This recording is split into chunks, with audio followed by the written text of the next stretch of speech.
All right, I think we're at the top of the hour, so we will start this session. So first of all, happy to see so many on the call. Together with me today, I have Chen Zhao, who is one of our customer-facing data scientists, who is really experienced in the MLOps part of the product as well, that we have from Datarobot, and has been working with some of the largest clients that we have. Likewise, Philippe Lassalle, one of our AI architects, who is also very experienced and has been working with our client base, especially also on how to fit in MLOps into a bigger context within your company and connecting into existing infrastructure and how you're setting up your things. And then last but not least, myself, Asger Pedersen, I run worldwide pre-sales for MLOps. We're really looking forward to this session together with you, and we want to make it interactive as well. So if you have questions, feel free to post them here on the chat, and we will take them and also bring some of them up during the session and answer them during the session. So without further ado, I just wanted to give you a quick insight to what we'll cover today. So we're already done with the introductions. And before going in and looking into being a bit hands-on, I'd like to give you an overview of what MLOps means to Datarobot and to us here on the call. And also ask a few questions to the group here to kind of understand how you see MLOps in your world. Then after that, we'll go into looking at how MLOps looks like within Datarobot and how to deploy models with MLOps within Datarobot. And then after that, we'll have a short break, and then going into how can you also deploy models that has not been created within Datarobot, but you have created yourself in the tools that you're using, whether it's code-based or something else. How can you get those also monitored and deployed through Datarobot? And then last but not least, we'll have a Q&A session as well, but don't hold back. You can still ask questions on the chat as we go through this session. So and to encourage a bit of the interactiveness and the questions, we will pick 10 random winners from the ones who were asking questions on the chat, who will all receive one of our Datarobot t-shirts. So I'll reach out to the winners in order to get your details to be able to send those to you. But before going into the MLOps piece, I just wanted to quickly give you a bit of background on who is Datarobot and what are we trying to achieve. So first of all, Datarobot was founded in 2012, and we were kind of the pioneers and the creators of what is called AutoML. I mean, basically trying to automate the build part of machine learning models to speed up the creation part of models. And the idea behind this is that, I mean, instead of you having to figure out what is the right model for this specific problem, Datarobot can help you and run your problem against a lot of standard models to kind of figure out which one is the best suited for this specific problem. We'll also go into more granular around tuning those models and kind of have a leaderboard on which one would be good fit for the problem that you are trying to solve. So that was kind of where we started. But since then, we put in an extensive amount of research and money into building out the product. So it's like an end-to-end platform now. And today, of course, we're mainly going to focus on the MLOps side of things. And the way that we've been able to build this is that we have around 600 data scientists and engineers, some of the best in the world you would find here as well, who's been competing at Kaggle, many of them with PhD degrees and I mean, have been out there and experienced the real problems as well of doing data science in the real world.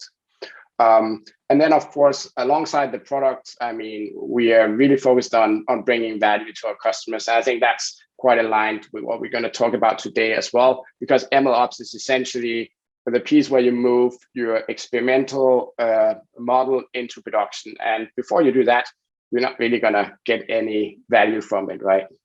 And then last but not least, I mean, we are flexible on the platform or where you want to deploy it, and we are supporting massive scale.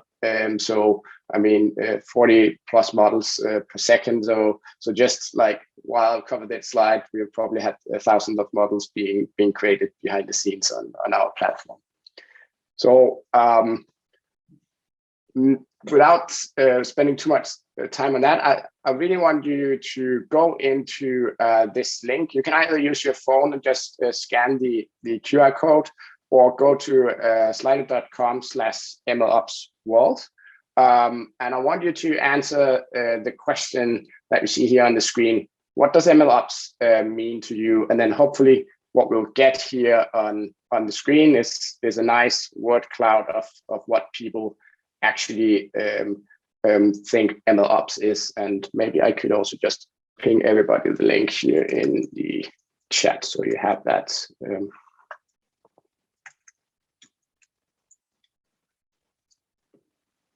Should be this one. Yeah. Cool. So I already see that the deployment is one of the things that people think of as the first thing. Monitoring is another one that I see popping up. Overwhelming is another one. I like that one. So yeah, there's quite a few things to think about when we talk about MLOps. Lifecycle management, end-to-end. These are some really good things that I agree as well is really part of this practice around MLOps. Oh, I see CI/CD as well as something that is popping up, and that's really interesting because it's kind of going into how traditional software development is also automating the process of deploying models. Great. So I think it looks like everyone on the call is awake and have been submitting some stuff here, and I think it's quite spot on with how we also see the world. Cool. So let's move on from here and talk a bit about why is it important then. And as you see here on the screen. I mean, I know that a model, I mean, it's software as well, and there are some similarities to an application, but there's actually also some things that makes a machine learning model quite different from an application. And here are a few of those questions that you might start asking yourself that you necessarily wouldn't be asking about a traditional application, right? So questions like, is my model fair? Is it still accurate? Is there a better model currently that we could swap to? Has the world changed since we built this model, and is it still a good representation of how the world is looking? These are all questions that you wouldn't ask about a traditional application, and that's why it's important also to have best practices around MLOps and the part around specifically monitoring and looking after a model as well. So the next interesting question to ask yourself is then, okay, so that's good. Now we know what it is and why it's important, but how do we then get there, right?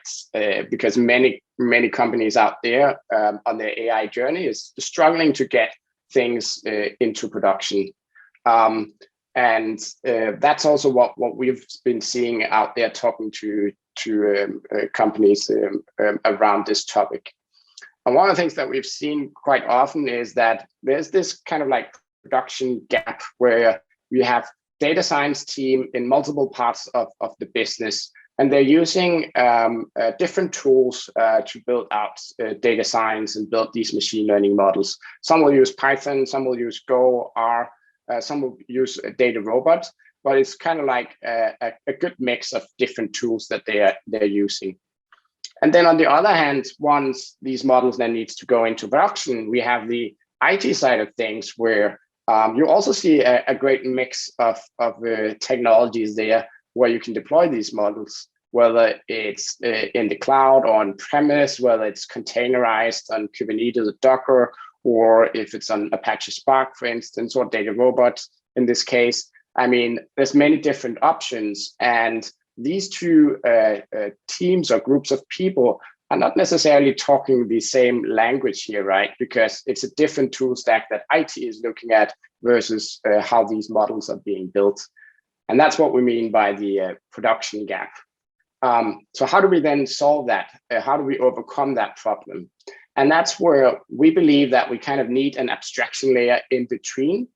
And what we have seen working really well is building this layer on 4 pillars, which is basically production model deployment, production model monitoring, lifecycle management, and model governance.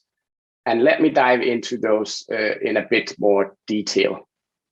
So first of all, deployment. We saw it on the screen before as well on the word cloud. It was one of the first things that popped up into people's minds that MLOps is around deployment, right? And I mean, in today's world, you'll find data scientists with a model pickle file or some other model artifact, and there's really no standardized way of bringing that into production. And that's what model deployment is going to help solve here. And of course, I mean, we need standardized ways of doing that. It's repeatable and without too many manual steps where you can make mistakes, right? So you really need a robust engine in order to deploy your model and have it roll out in a seamless way. I talked to companies where they spent like weeks and months in order to get a model from its pre-stage and into the production stage. And that's too long. It will hurt the business. You won't get the benefits when you need it. The second thing is model monitoring. So compared to like traditional software, it's a whole new set of metrics that you'll be looking at when it comes to a model. I mean, because a machine learning model is almost born to decay over time, right? Because it's modeling the world, and that world will typically change. And then suddenly you have something that is not as accurate as it used to be. So you can't just rely on performance or infrastructure metrics. You need a new set of metrics as well in order to look after your models. And then once something needs to change, whether it's retraining the model or replacing it with a different one, I mean, you need a capability to easily manage the life cycle of this model and swap it without interruption of service or automatically kick off a retraining of your machine learning model. And last but not least, I mean, as machine learning is growing more and more, regulators are, of course, also getting their eyes on things, and they want explainability. They want to understand, how does this model come up with this decision? So the governance piece around it, and also what happened and why and who made the change, these kind of things needs to be baked in as a strong pillar as well. So you can go and explain, we created a new version of this model, we deployed it in production at this specific time, and this is why it's producing these results. So next question I like to ask to the group. So if you jump into Slido again, I mean, I want to understand from you guys, who do you think, like from a persona perspective, because we talked about these pillars, and we need to attach some kind of people to those, who is responsible for the different parts, right? So I just wanted to see from you on who do you think should be like the first line of model monitoring? I mean, who should be looking after these models and raise an incident if something happens with them? So I'm going to jump in and see what people are starting to vote on here. I gave a few different options here. Yeah, I see MLOps team coming up as #1 right now, and then data science team. Few also on the model risk team, and IT operations and data engineering in the bottom as of now.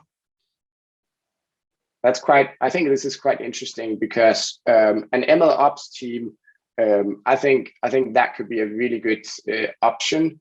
I'll be keen to maybe also connect with some of you afterwards on how often do you see an MLOps team actually being there? I almost feel like it's a new role that is being created now here in many companies that will help look after these machine learning models, just as there was a DevOps team in the software world, right?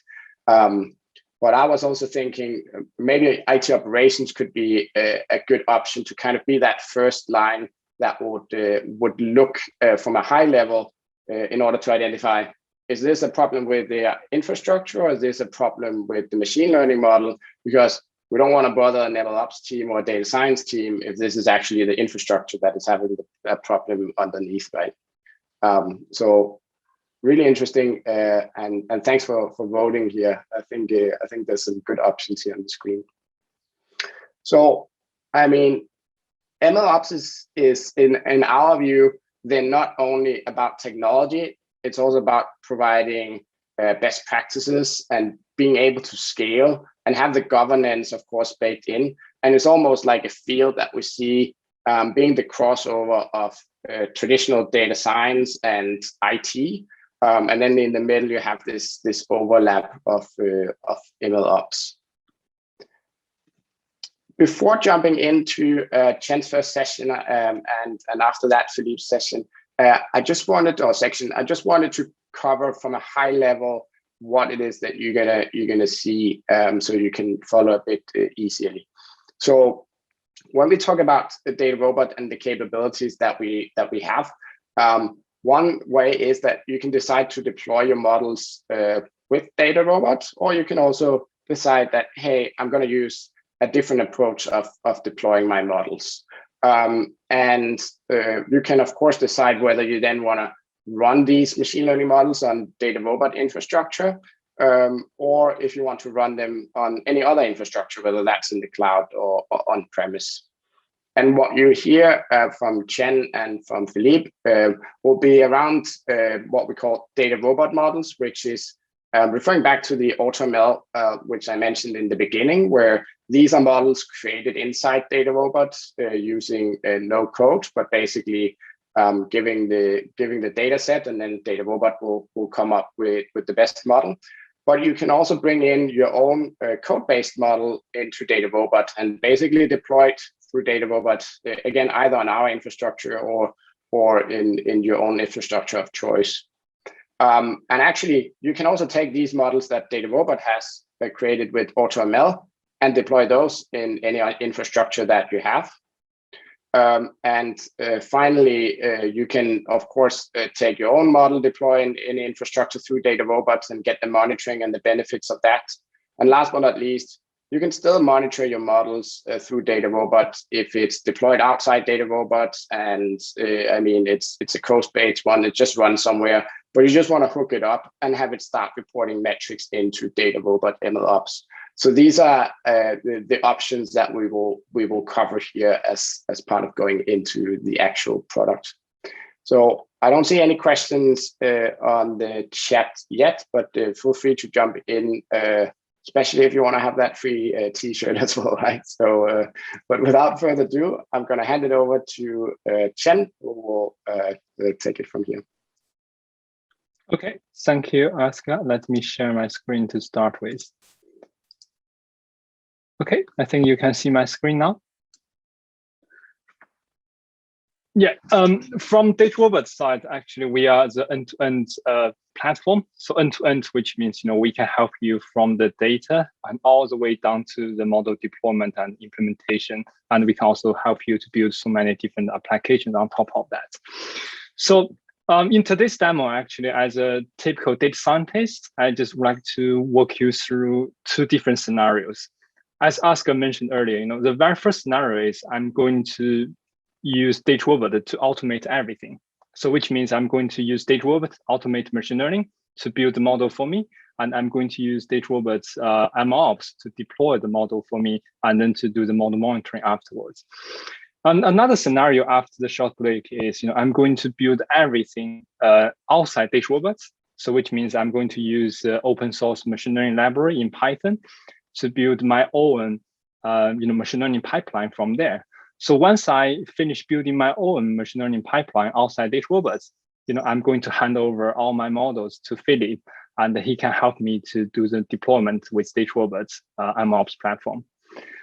Okay, so to be honest, as a data scientist, our journey has to start from the data. So we're not going to spend lots of time on the model training or model development stage. And because all these kind of conferences regarding the MLOps, I can just do a quickly fast forward and to walk you through what you can do with Datarobot with the data. Okay, for this particular use case, if you look at the data here, actually it's a really classic trend analysis use case. So this data is from the telecommunication industry. So each individual line actually is one single customer. So which means, from the system, you have lots of the customer level data. You know exactly the usage of the service, and you know exactly, some of the, flags of the service, etc., etc. And towards the end of the data set, we have a really important column.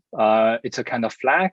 So which means this particular column can tell us whether the customer churned or not.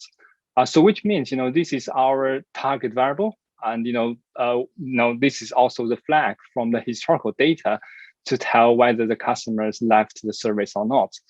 So what we are going to do is, we are going to upload this piece of data to Datarobot as first scenario, and then to use Datarobot AutoML to train the model on top of the historical data. And after that, we're going to walk you through how you can deploy the model with Datarobot. Okay, so this is the web-based interface of Datarobot. And you can see here, this particular version of Datarobot has been installed on our managed cloud on AWS. But you can easily install Datarobot, on-prem or behind your own firewall. To start with, any machine learning project in Datarobot is really straightforward. You just need to drag and drop a data set to the web portal and to start the machine learning process. But of course, you can see here, you have lots of different options. And for example, you can connect Datarobot to so many different data sources and to retrieve your data from there. Or you can connect Datarobot to your Hadoop file system or to your data lake. Or you can even, use the URL. Or into this time, I'm going to upload my local file to the platform.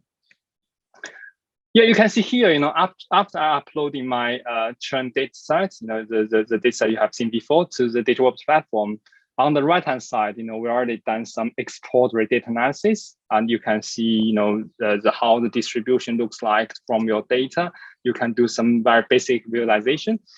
From the automation perspective, the only thing you need to do, before you can start a machine learning project is to tell Datarobot what exactly you would like to predict. So in our use case, we would like to learn the pattern from the historical data, and then to build the model to predict whether any customer is going to churn or not. And we're going to apply the data on the new customers and then to do the prediction afterwards. So far, I just pick up the target variable. Yeah, that's everything I need to do at this stage. And after that, I can just choose autopilot to start my model building process. And the Datarobot is going to automate most of the process for you in machine learning or in data science. Okay, so we're not going to talk about the model training, but because the most important thing for our session today is model deployment and operations. So that's why we can quickly jump into the finished project. And you can see here, once I finish running the autopilot in Datarobot, I'm going to have a leaderboard like this. On the leaderboard, you can quickly find that during the machine learning model training process, we used so many different machine learning algorithms in Datarobot. You can see here, each individual line is one particular machine learning model or machine learning approach. And we select a really wide variety of different open source machine learning algorithms, including the linear model, nonlinear model, neural networks, deep learning. And then, to test all the model performance on top of this kind of machine learning algorithm. And finally, we picked up the best model, and the model is ready to be deployed. And of course, you can have a deep dive on this particular model, and Datarobot can also walk you through what's kind of step-by-step process during the model training process. And once you deploy the model, we are going to replicate some of the feature engineering as well, and for you to do the prediction or for you to do the scoring. So once we have the model in place, the next thing we can do is to push it into the production. That's exactly what we would like to focus today. And because, as Asger mentioned earlier, if you only build a model but never push into the production, you cannot get any value to the business. So regarding the model deployment in Datarobot, you can see here, we do have a couple of different options for you. And for example, you can even make predictions without deploy the model. That's absolutely fine. So which means you can see here, you can upload your new data and you can just compute the predictions manually. And from that perspective, you can download your model scoring or model prediction outside Datarobot without deploying it. But the most popular way for our customers is we can help them to deploy the model through the API on API endpoint, which means Datarobot can automatically host the model as a service for prediction or for scoring. So which means we are going to by a few clicks, you can easily deploy the model through our dedicated prediction server, and from there you can just set up the web pipeline to send your new data or send your payload to the API endpoint for scoring purpose. So of course, you can deploy your model to Hadoop infrastructure. If you have the data lake, you don't have to send all the data from the data lake to Datarobot for scoring purpose, and you can do the scoring locally within the data lake. We can help you to do the configuration. So finally, we can also provide you what we call the scoring code. This is kind of Java application. So which means, you can also deploy your model outside Datarobot. You're not be logged in with Datarobot. You can do your own deployment outside Datarobot and then to do the scoring by using this particular application. Okay, so in this demo, actually, I just would like to walk you through the API approach because this is the most popular way we can deploy the model. So once I click the deploy model button, I'm going to have a pop-up window like this. So as Asger mentioned earlier, Datarobot is not only help you to deploy the model, we also run so many different surveys on top of the model deployment. From the data science perspective, the model accuracy may decay over the time. Your underlying data may change over the time. So that's why from the right-hand side, I can easily ask Datarobot, firstly, to monitoring the model performance for me to see when my model accuracy started to decay. And I can also ask Datarobot to monitoring the data drift. So which means just let me know when my underlying data has been changed. So on top of all the monitoring surveys, we can also help you to set up the challenge analysis. So which means we can also help you to build the champion and the challenge model, and then to do all these kind of side-by-side comparisons of benchmarking against many different deployments from your model candidates. And more importantly, we're going to cover pretty soon, we can also help you to set up the continuous learning. So which means Datarobot can also help you to automate the retraining process by, you can set up the, the time-based retraining, or you can set up some of the triggers and then to triggers auto retraining.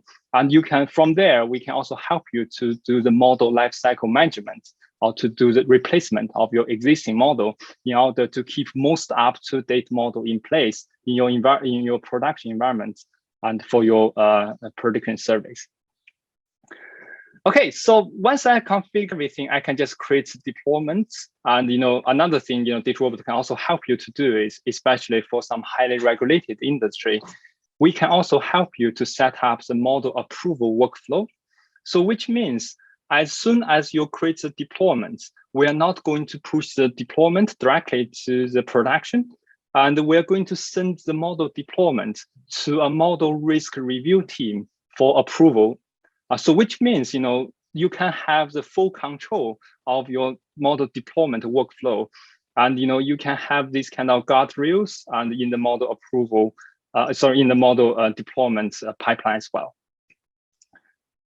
Okay, so you can here, it takes 1 minute or two to deploy the model. So actually, I also have the model deployed before the meeting. I can quickly walk you through and what happened, if I, deploy the model in this way, what kind of insights or visualization I can have after the model deployed.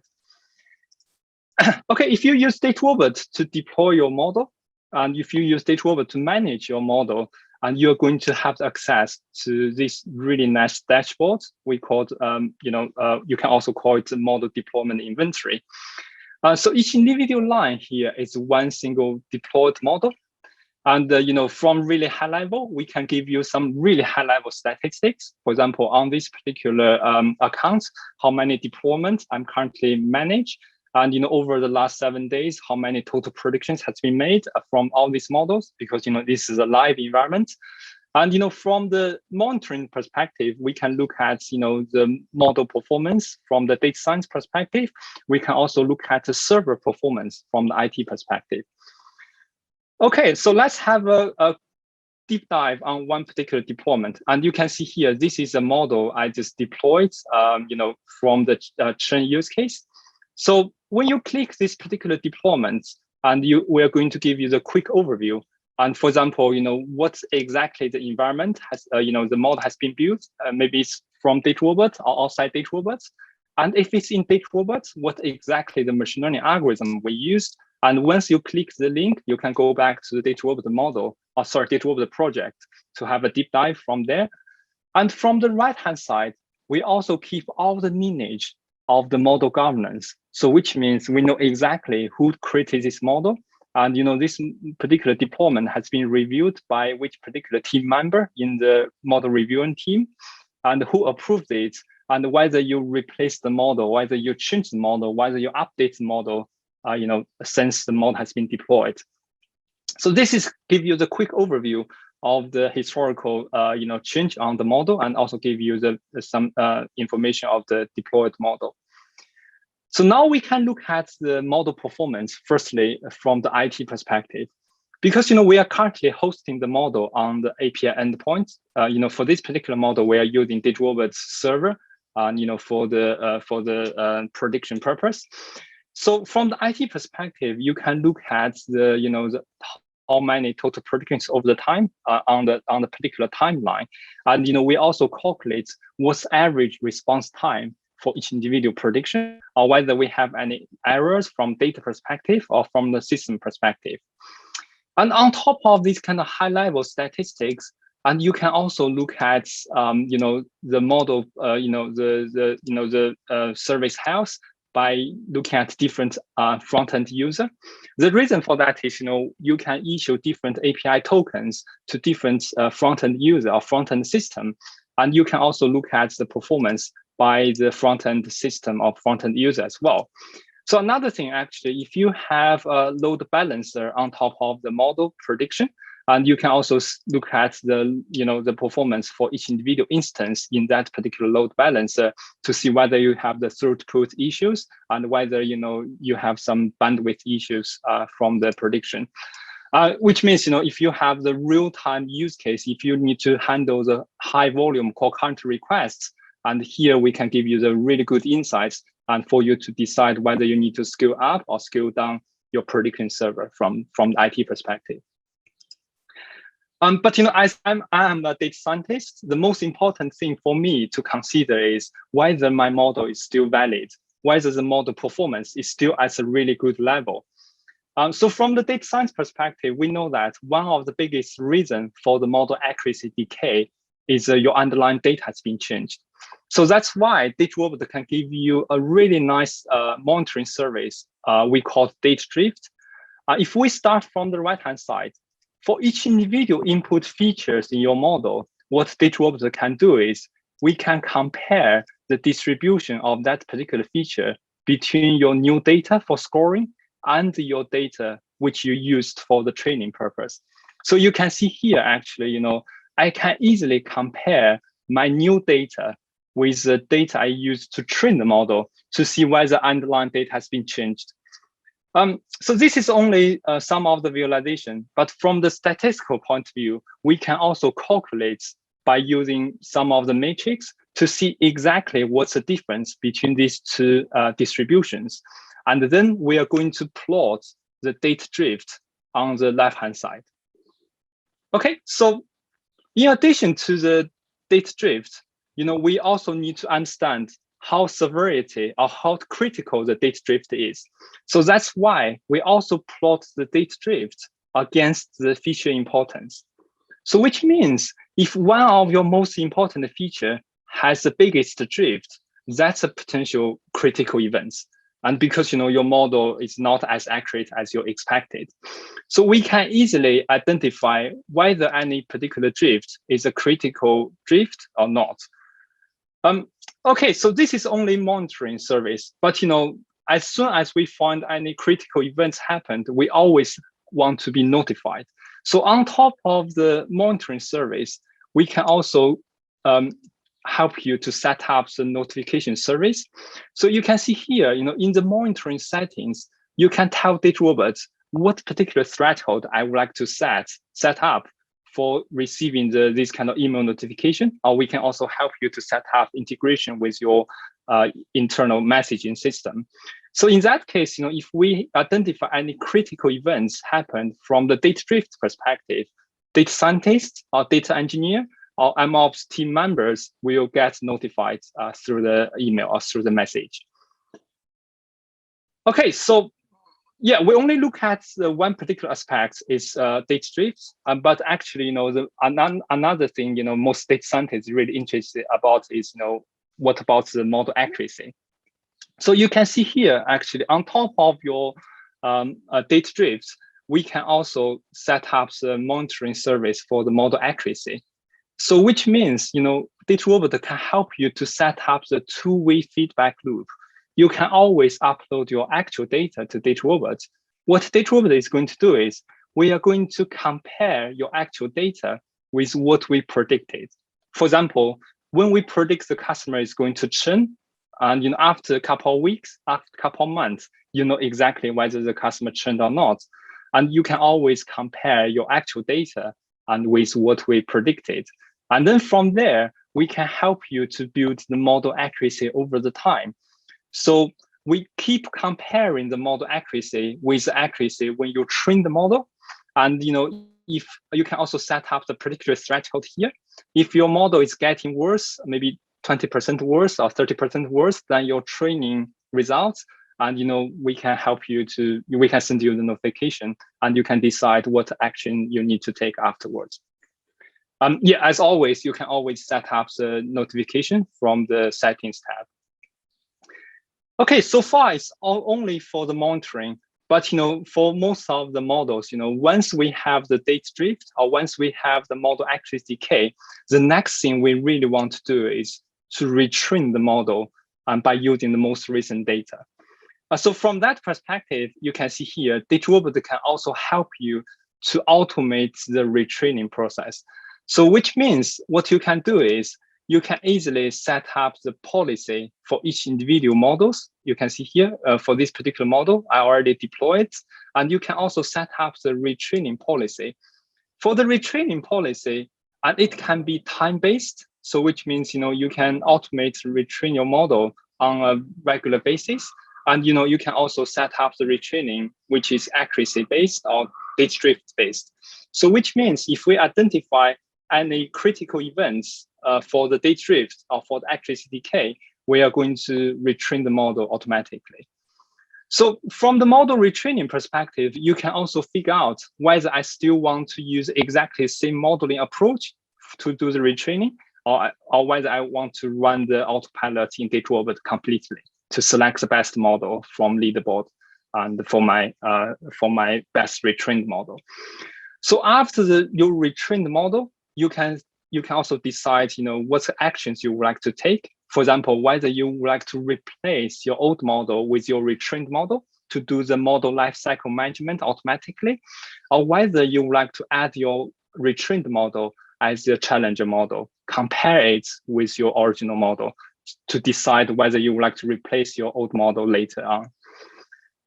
Okay, so regarding the champion and the challenger model, this is also a really good overview of it here. So which means, you can set up one particular model as your champion model, and you can also have up to 3 challenge models to run along with your champion model. So how it works in Datarobot, as soon as you send new data for scoring for your champion model, we are going to replay the prediction on the challenge model as well. So in that case, you can do the side-by-side comparisons between your challenge model against your champion model. And you can look at all these kind of model performance metrics, and then to see whether you have potentially uplift from any of your champion model, from any of your challenge model compared with your champion model. So if you identify any great uplifts, and by one single click here, you can see you can replace your current champion model with the challenger model. So for any of the model replacements in deployment, you won't have any downtime, because we don't need to change any underlying underlying structure and for the deployment. We just easily replace your existing deployments with another new version of the model. So from the front end, you can still keep sending the new data for the scoring. You won't notice that. But of course, if you have the governance policy on top of the project, and you need to send your new deployment for reviewing purpose. So once the model reviewer approves the replacement, you can have it in the deployment. Okay, so one final thing I would like to cover before handing over to Philip, and you can also have some additional guardrail with MLOps platform in Datarobot.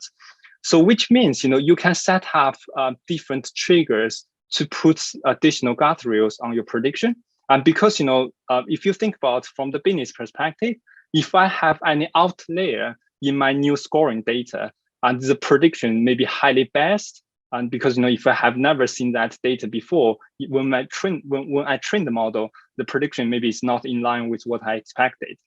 So from that perspective, you can easily set up some criteria. So which means you can easily tell Datarobot, and in which particular condition I want to overwrite my existing prediction. So for example, if this particular feature's value is not in one particular range, I don't want to take any prediction on it.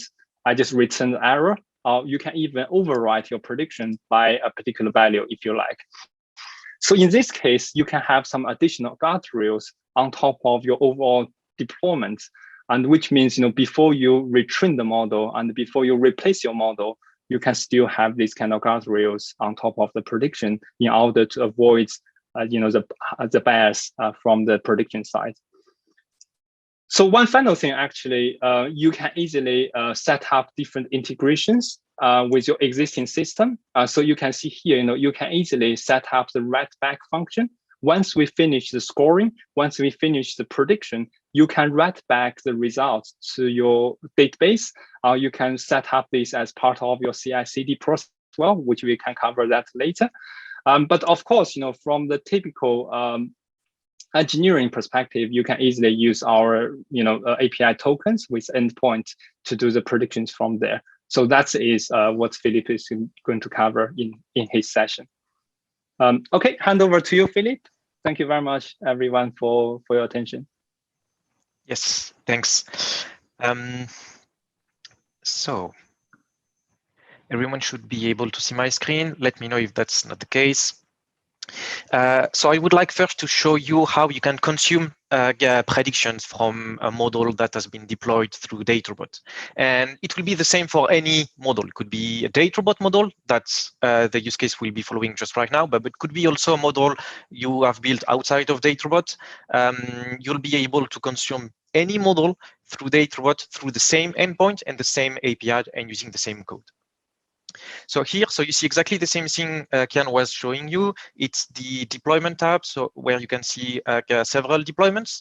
I did a small research just to select the one I want to show you. I deployed the same model Kian used from the project. That's the one. It is deployed through Datarobot, and it is available through a REST API I can consume. I just want to show you quickly how you can consume prediction through that REST API and what the result looks like. So Kian said that, but you have available and Datarobot is generating this for you for any deployment, a Python code that is generated and working out of the box, you can just copy paste and use to make a prediction against the Datarobot API.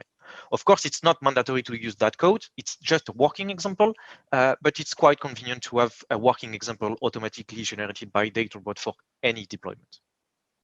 So I want to show you how it works through Postman. So Postman, it's a small tool that is allowing us to do curl requests against Datarobot. So it's through a UI, so it's easier to configure. I am using the Datarobot endpoint on our managed cloud, and I am providing to Datarobot the unique deployment ID I want to target. And this is quite important because this ID won't change, even if you change the model that is used behind the scene inside Datarobot. So you won't have to change anything outside Datarobot in all your applications that are relying on Datarobot to make prediction, even if you change the model that is used behind the scene inside Datarobot. So the entire lifecycle management is done within Datarobot without having impact outside of Datarobot. And then, so I need to authenticate against Datarobot. I need to use a token in order to authenticate against Datarobot and consume predictions. So once a model is deployed, that does not mean everyone can access it. You need to authenticate first, and then we check if you have access to the deployment. Just providing few other parameters here and sending the dataset I want to use. So it's the same dataset can show you with just less lines and just sending the API call. And Datarobot is giving me back that kind of answer. So this is one line and one prediction. In our case, the project, it's a binary classification project. So I'm getting the probability for the two labels, the positive one and the negative one. I also know that this deployment has been approved. So I know that we went through the governance policies we talked about earlier, and I know that this model has been approved, so I can consume it, and I know that I should get good results. Datarobot is, remember me, the threshold we defined in order to decide when we want to say yes and when we want to say no based on the probability and the actual answer, of course. And something quite important, someone asked in the chat, you can also get from Datarobot prediction explanation. So for any prediction Datarobot is providing you, you can get the reason why Datarobot is providing you those predictions, so you can explain to a user the prediction he got from the model.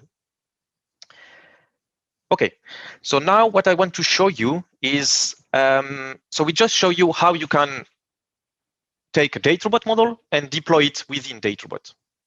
But we told you that it's also possible to deploy a model outside of Datarobot. And what I want to show you right now is we have the same Datarobot model. We'll use exactly the same, but now we want to deploy it outside of Datarobot. But we still want this model that is deployed outside to be monitored inside Datarobot through the MLOps platform. So here I have the same model. And when I go into predict and deploy, I can deploy again this model, but this time, instead of using the standard prediction environment, where I'm saying to Datarobot, just deploy the model within Datarobot using the prediction servers available within my Datarobot installation, I can use other prediction environment that could be outside of Datarobot. Could be Kubernetes cluster somewhere outside of Datarobot, could be just a Linux server, could be, and you'll see in my case, it will be running locally on my laptop. I want to tell Datarobot, this time I don't want to deploy the model within Datarobot. I want to use external infrastructure to compute predictions, but I still want those predictions to be monitored through the Datarobot MLOps platform. So if I select a local laptop and I do everything you saw before, you'll end up with something like that. So I already did this, just, yeah. And you'll get this, so I call it external Datarobot model. And as you can see, here you see that, so it is a Datarobot model, so it has been built inside Datarobot, but it is deployed outside of Datarobot. And I am using something we call the portable prediction server in order to deploy that model outside. If I click on the model, you'll see exactly the same thing you saw previously. So still you have a governance tab, you have all the three main monitoring capabilities. And when I go into predictions, instead of getting the code to access the API, I am getting the code I will need to run locally in order to make predictions locally. And you need two components in order to make that code running locally. You need first the model itself, and you can get the model from Datarobot clicking here, and you get a model package that is downloaded locally on your laptop. And you will need to use the portable prediction server image. It's a Docker image that is provided by Datarobot, and inside this Docker image, you have three main components. So you'll see that we will add the model itself, of course, because we want to make predictions. But you'll see that you also have the same API that is exposed by the Datarobot installation. So we will use an API to access that model, but you'll see that the endpoint it's a bit different. And we have a third component that is called an agent, an MLOps agent, that will be in charge of gathering all the monitoring statistics and streaming those statistics into Datarobot. So let me show you how it looks like. So this is what I need. Just the model itself that is downloaded from Datarobot. This is the dataset I will be using to make predictions. And this is a small code. Let me show you the content of the code that I need to use. And Datarobot is providing me an example here, by the way. So it's easier for you to use it. This is the code itself, where I say I tell to my Docker image, I explain which based image I want to use and where the model is, and then I configure a little bit the authentication against Datarobot, and I tell the portable prediction server that I want to monitor this into Datarobot, even if I am making predictions locally. Let's run this very quickly. So the only thing I need to do is starting the Docker image locally. And like I said, so the Docker image will start locally. Three components inside. The model itself, I just downloaded from Datarobot. The agent that will be in charge of collecting those monitoring statistics and sending those statistics into Datarobot. And the third one, it's the API, because you need to consume predictions. And the way you can consume predictions, it's through the same API you will be using if you were using Datarobot to deploy the model. Let me show you again. This is the one I want to use. As you can see, the main difference between the previous call I did and the one I am about to do right now, it's the endpoint. It's completely different. Here I was targeting the Datarobot managed cloud because the model was deployed inside Datarobot, and in fact here I am using localhost. So I am using my local Docker image to compute the predictions. But even if I'm doing that, you'll see that I will get the monitoring centralized inside Datarobot. Just let me show you this. The services, you see that I got one request recently. Let me send a new prediction here, hoping that the Docker is already running and available.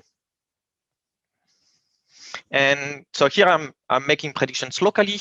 I'll get an answer, so it's not yet ready. Let's wait maybe for 1 minute. I will get predictions locally, and you'll see that I will get the monitoring centralized into Datarobot. Takes time to start.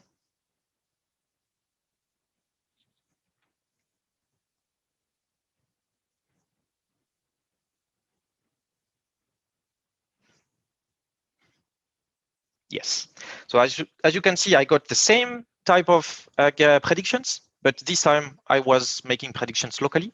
So you can deploy your model outside. And if I go back to Datarobot and I refresh here, you see that I got another request here. So the model was deployed outside, I made prediction outside, not using Datarobot infrastructure, but still the monitoring is centralized within Datarobot. Okay. Asger, I think the plan was to have 5-minute breaks before starting the other section. Is it still the case?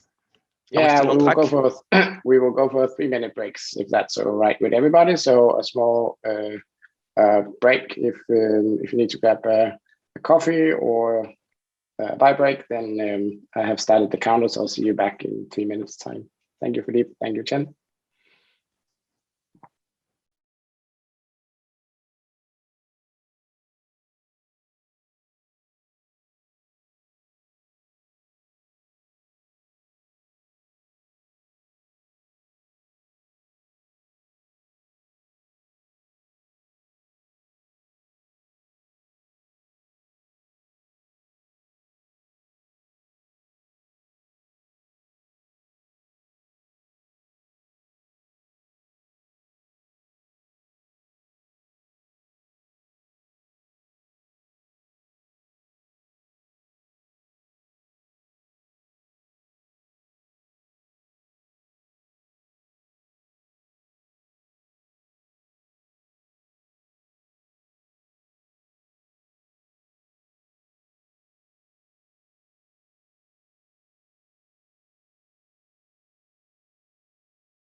All right, and the quick break is soon over, and now we will start looking into how you can then deploy and monitor models outside of models that you built outside of Datarobot. So I will hand it over to you, Chen. I believe you're the next one, right?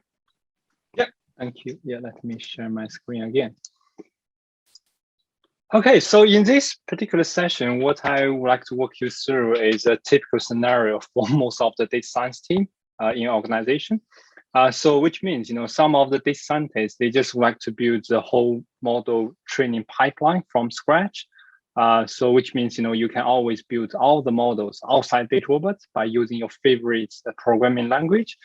But you can always use Datarobot as a centralized place to do the model deployment and to help you to automate the model monitoring and also add the governance on top of it.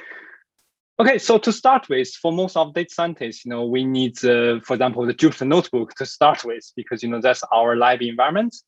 From that perspective, Datarobot can also help you. And we recently acquired a company called Zappo. So Zappo is, container-based notebook service.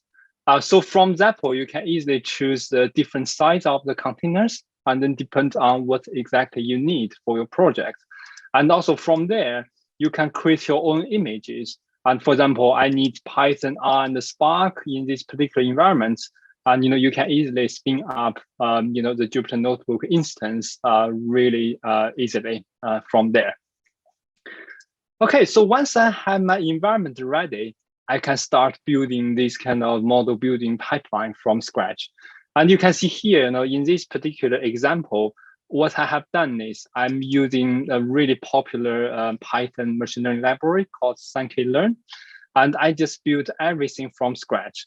And you can see here, I'm using the exactly same training data. What I've done here is I just built up my data pre-processing pipeline or feature engineering pipeline, and then to do some text mining on my free text data, to do some conversion or to do some encoding on my numerical variable and the categorical variable as well. So after I pre-processed my data, I using the random forest as a machine learning algorithm and then to train my model. So after I finish training my model, you can see here I also add the hyperparameter tuning process. So which means I just like to do a quick cross-validation with grid search to find the best hyperparameter for me for the model. Okay, so once I finish all my model building process, by using scikit-learn, what I can do is I can save my model and also save my pipeline as a pickle file. So this file can help me to deploy the model on Datarobot. And this is the kind of only model artifacts you need, for you to bring the model to Datarobot for deployment and monitoring purpose. Okay, how you can deploy your own model with Datarobot? So in Datarobot's MLOps platform, we have the model registry. So in the model registry, actually, you can bring so many different types of model to Datarobot and for deployment purpose. So firstly, we have the custom model workshop.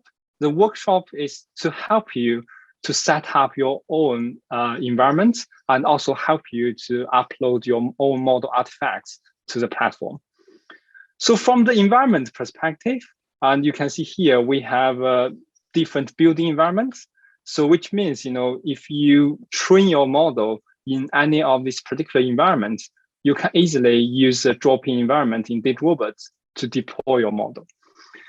So on the other side, if you cannot find any of the environment you need, you can create your own one, because each individual environment is a kind of Docker container.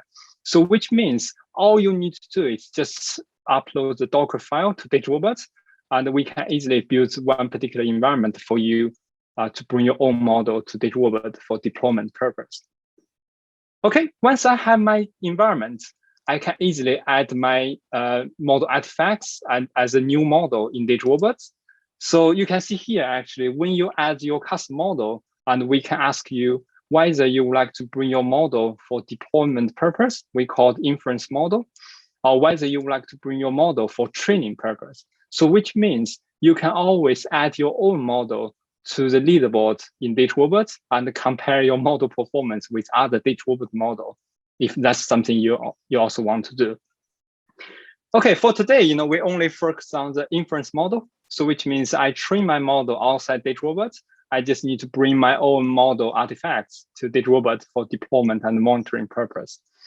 And here you can figure out, you can tell Datarobot what particular target type is, what kind of particular model you are currently building, whether it's binary classification, regression, or multi-class, or some unstructured model.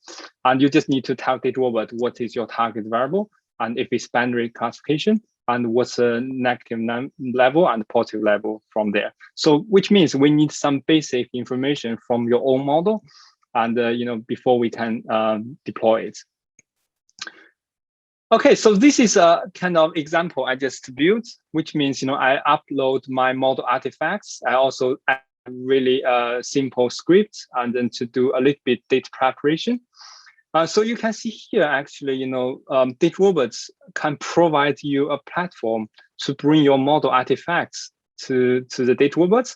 And on top of it, you can do all different kinds of version control. So which means if you have a new trained model, for example, by using the new data, you can easily update your existing model and with a new version. So another good thing is, you can also connect Datarobot to your existing code repository. So which means, from the CI/CD perspective, you can also automate the model refreshing process. And you can ask Datarobot to retrieve the latest version of the model artifacts from your code repository, and then, ask Datarobot to do the test and then deploy it afterwards. Okay, so regarding the test, the reason we are going to do the test is, because, you develop the model outside Datarobot. Before you can deploy the model on Datarobot, we would like to do some additional tests and then to see whether, the model is going to work as what we expected. So you can see here from the right-hand side, by default, we are going to test from so many different aspects. For example, we are going to test your customer environment to see whether the Docker container is running okay. And we are going to send the test data to your model artifacts within that kind of Docker container to see whether we can have any predictions as what we expected. And of course, from the data science perspective, we are going to test whether your model can handle the missing values, and whether your model give us inconsistent results, and then between the real-time prediction and batch prediction. And we can also help you to do all these kind of performance or stability tests, and to see whether your model artifacts is robust enough after we deploy it. Okay, so after this particular step, what I can do is, because I'm only a data scientist, and I'm not really comfortable to deploy the model, and what I can do is I can easily, share this particular model as a package to Philip. And from the Philip side, he can easily help me to deploy the model from his end. So how I can share my model artifacts? I can easily, share from here. And because, in the Datarobot's custom model workshop, we are going to help you to put all your model artifacts in one single place after the test. And you can easily share your custom model with your colleague, or you can also add your custom model as a model package and then to share with your colleague afterwards. So, okay, now I'm going to hand over to Philip, and he's going to walk you through, and once he receives the model package, and how can he deploy the model within Datarobot and also outside Datarobot from there.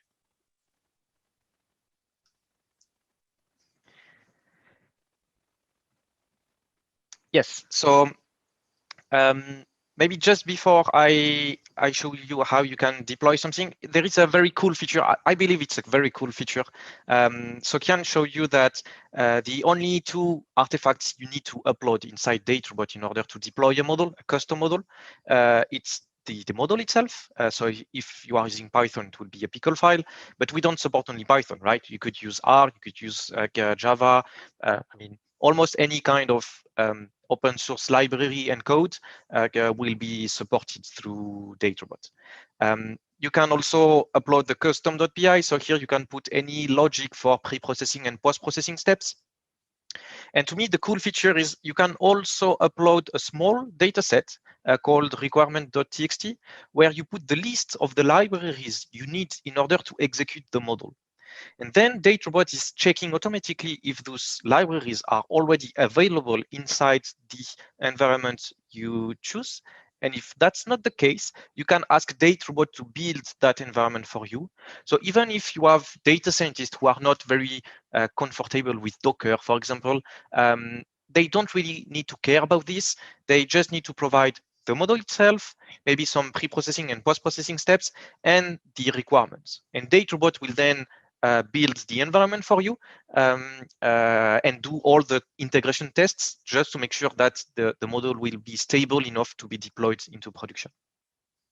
And once everything is tested, you just need to hit deploy. And as you can see, you get exactly the same UI we went through a couple of times. Because the process, I mean, the deployment framework is completely standardized, regardless of if you built the model within Datarobot or outside of Datarobot. So pretty straightforward. You can enable all the capabilities you would like to see. You need to provide a name for the deployment, and then you need to hit create deploy.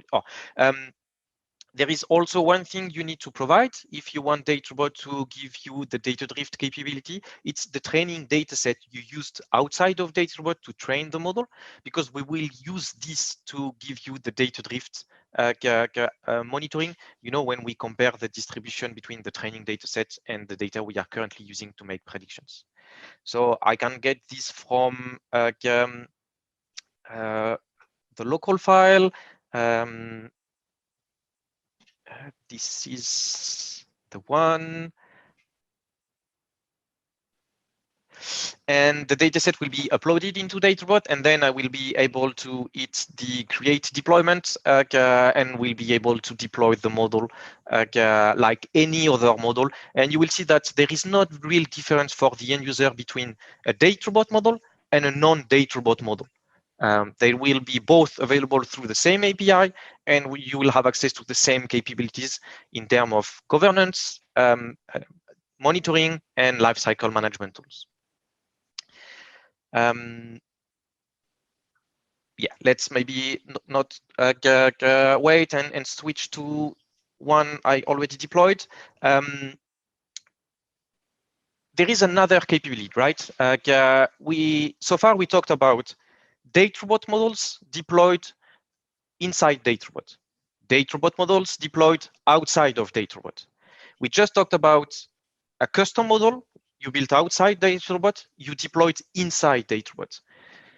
There is a last capability, right? It's a custom model you built outside of Datarobot, you deployed outside of Datarobot, but you still want to monitor inside Datarobot. So this is also something we support. So if I take the model Kian just built through his notebook, and I want to deploy that model not inside Datarobot anymore, but outside Datarobot, but I still want the monitoring to be centralized, this is something I can do. And the way we do this is creating sort of an empty deployment inside Datarobot to gather all the monitoring statistics, and we deploy the model somewhere else. And this is what I did. So let me show you. I have locally, I took the model Kian created. So it's called Telecom Churn Pickle model. This is the model Kian built through his notebook. I have the test data set. I have the training data set. I have a small Python code to just make predictions against this pickle file. And I have something I talked about before. It's the Datarobot MLOps agent. And what I did is with all those components, I created locally a small Docker image. And you'll see that what I will be doing right now is I will be making predictions locally on my laptop using the model Kian built outside of Datarobot. So we are not talking about Datarobot model anymore. We are talking a model that is built outside and that is executed in my laptop. And even if it's not a Datarobot model and it is deployed outside, the agent will be able to collect those monitoring statistics and sending those statistics into Datarobot. So let me show you. This is the external custom model. So same, you get exactly the same capabilities, governance, and all the monitoring statistics. As you can see, I did 14 requests recently, and let's do another one. So what I want to do here, I just want to start my my small Docker image. I am inside my Docker image. So as you can see, I am using my local laptop now. I'm not using any Datarobot infrastructure at all. And inside my Docker image, you see all the files I mentioned before, and especially the Datarobot agent and the model itself. And the first thing I will do is I will start the agent. So pretty straightforward once the agent is installed. Now the agent is running. So as I said in the chat, it's a small Java application running inside my Docker container and waiting for logs to consume, to send the monitoring statistics into Datarobot. So I still don't have anything here because I need to make predictions locally. So this is what I will be doing just right now, just using the small code here. And this code is taking the test dataset I have available here and making predictions against the pickle file I have available in the Docker image. And so I just get few predictions, just 10 predictions. And now if I come back to Datarobot and I refresh, as you can see, I got a new request here. So the monitoring has been pushed into Datarobot. And as you can see, I have service cells. I have also data drift. So you get the same capabilities regardless of what kind of model are you using? Is it a Datarobot or non-Datarobot? And where it is deployed? Is it deployed inside Datarobot or outside of Datarobot?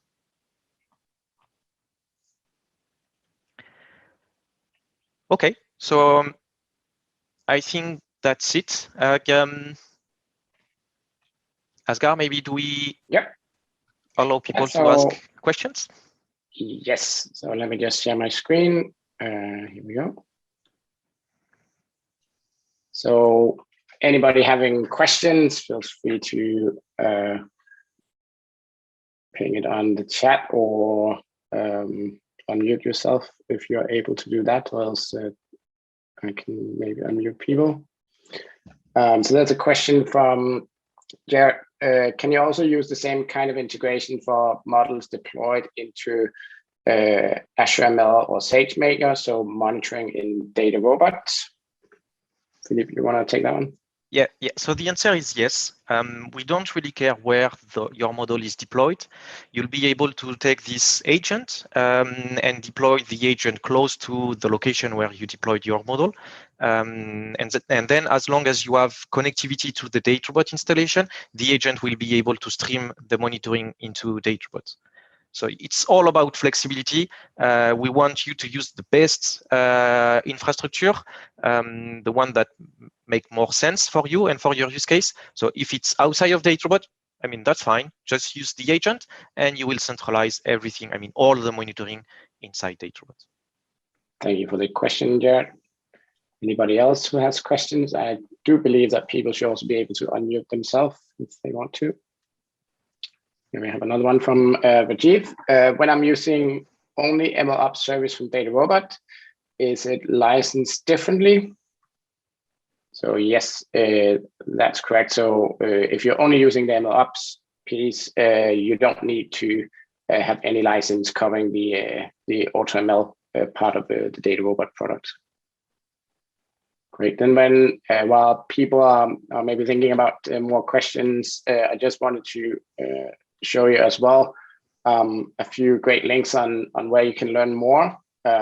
So first of all, you can go to datarobot.com and sign up for a free trial where you can try some of the things that you've also seen today.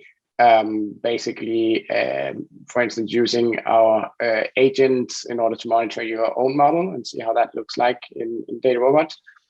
We also have the community that you can go and learn from. So community.datarobot.com.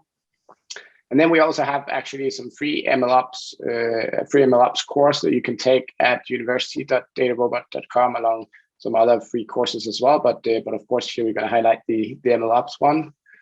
And then last but not least, there's also an open source tool that we've released called Drum, where you can test your models as well using this library. So you can go and check that out on github.com/datarobot.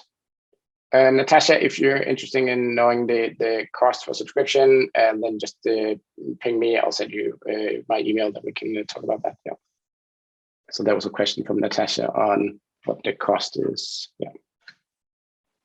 Cool. All right. We'll hang around for another 5-10 minutes. So if anybody has questions, yeah, feel free to unmute yourself or ask them. And then this is the last part of the presentation here. So so thank you so much for staying online and listening, and thank you for being interactive and asking a lot of questions.